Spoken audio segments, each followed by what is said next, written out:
and the Government of India has been offering all possible assistance in the case. We have provided legal assistance and also appointed a lawyer to assist the family.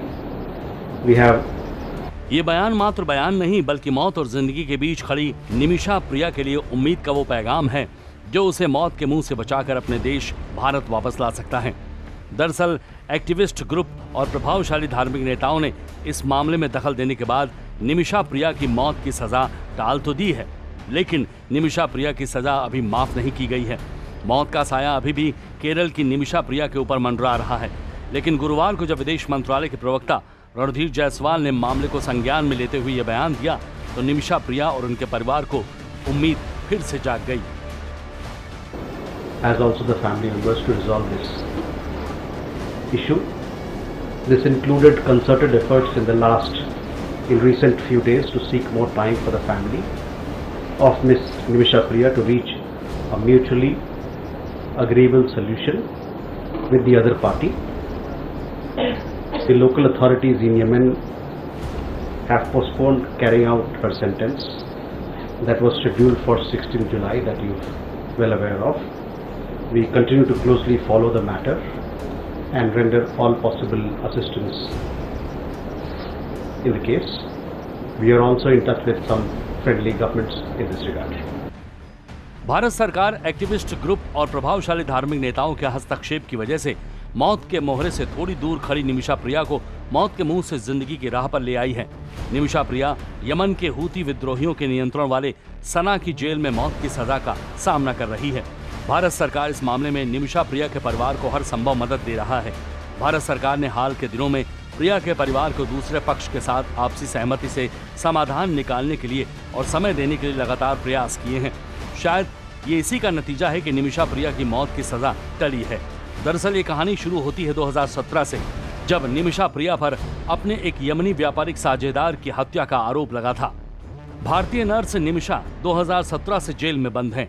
Nimisha पर Yemen के नागरिक Talal Abdo Mehdi को drug का overdose देकर हत्या करने का आरोप है।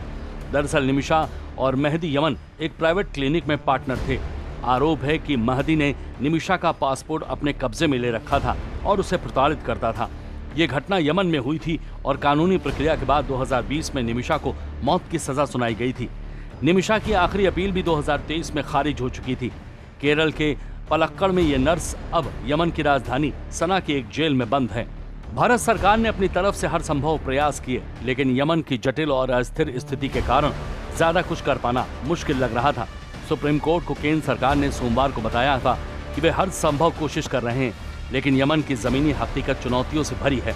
ऐसे में 94 साल के सूफी विद्वान कंथापुरम एपी अबू बकर मुसलियार ने मोर्चा संभाला है। मुसलियार ने पहल पर एक और प्रमुख सूफी नेता शेख हबीब उमर बिन हाफिज के प्रतिनिधियों ने मेहदी के परिवार से संपर्क साधा है। ये अपने आप में एक बड़ी सफलता थी, क्योंकि तलाल की हत्या केवल उसके परिवार के लिए ही नहीं बल्कि धमार क्षेत्र के कबायलियों और निवासियों के लिए भी एक बेहद संवेदनशील और भावनात्मक मुद्दा था। अब तक कोई भी परिवार से सीधी बात नहीं कर पाया था।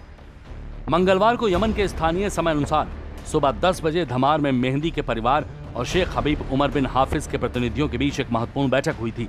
जानकारी के अनुसार तलाल का एक करीबी रिश्तेदार जो हुदैदा स्टेट कोर्ट का मुख्य न्यायाधीश और यमन की शूरा काउंसिल का सदस्य भी है, इस बैठक में शामिल हुआ। सबसे महत्वपूर्ण बात यह है कि वो शेख हबीब उमर के सूफी संप्रदाय का अनुयायी है, जिससे परिवार को मनाने की उम्मीदें बढ़ गईं। अब सवाल उठता है कि आखिर निमिषा की सजा कम कराने के लिए तलाल के परिजनों से क्यों विनती करनी पड़ रही है। दरअसल यमन में शरिया कानून के मुताबिक पीड़ित पक्ष को अपराधियों की सजा तय करने का हक है।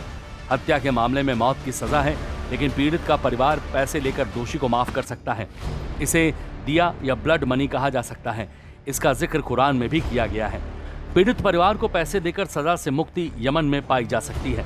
इसीलिए निमिषा को माफी दिलाने के लिए उनकी मां ने अपनी संपत्ति बेचकर और क्राउड फंडिंग के जरिए ब्लड मनी जुटाने की भी कोशिश की। 2020 में निमिषा को सजा से बचाने और ब्लड मनी इकट्ठा करने के लिए सेव निमिषा प्रिया इंटरनेशनल एक्शन काउंसिल बनाई गई। केरल के एक जाने माने बिजनेसमैन ने निमिषा को बचाने के लिए 1 करोड़ रुपए देने का ऐलान किया था, लेकिन तलाल के परिवार ने पैसे से मना कर दिया था। लिहाजा निमिषा के लिए सिर्फ बचा सजाए मौत। जिसके बारे में ही जानना अपने आप में बेहद खौफजदा है। यमन में सिर्फ गोली मारकर ही मौत की सजा दी जाती है। हालांकि यहाँ पत्थर मारना, फांसी देना, सिर कलम करने का भी प्रावधान है, लेकिन इनका इस्तेमाल नहीं किया जाता है। गोली मारने से पहले दोषी को किसी गलीचे या कंबल पर चेहरा नीचे करके लेटा दिया जाता है। इसके बाद डॉक्टर दोषी की पीठ के ऊपर दिल की जगह पर एक निशान लगाते हैं और फिर जल्लाद ऑटोमेटिक राइफल से उसकी पीठ में गोलियां मार देते हैं। कुछ मामलों में मृत्युदंड से पहले कोड़े मारने की सजा भी दी जाती है। जहां मृतक यमनी नागरिक तलाल अब्दो मेहदी का परिवार मौत के बदले मौत की मांग पर अड़ा हुआ है, वहीं केरल की नर्स निमिषा प्रिया को माफी दिलाने के लिए मौत की सजा से बचाने के लिए भारत सरकार की कोशिशें लगातार जारी हैं।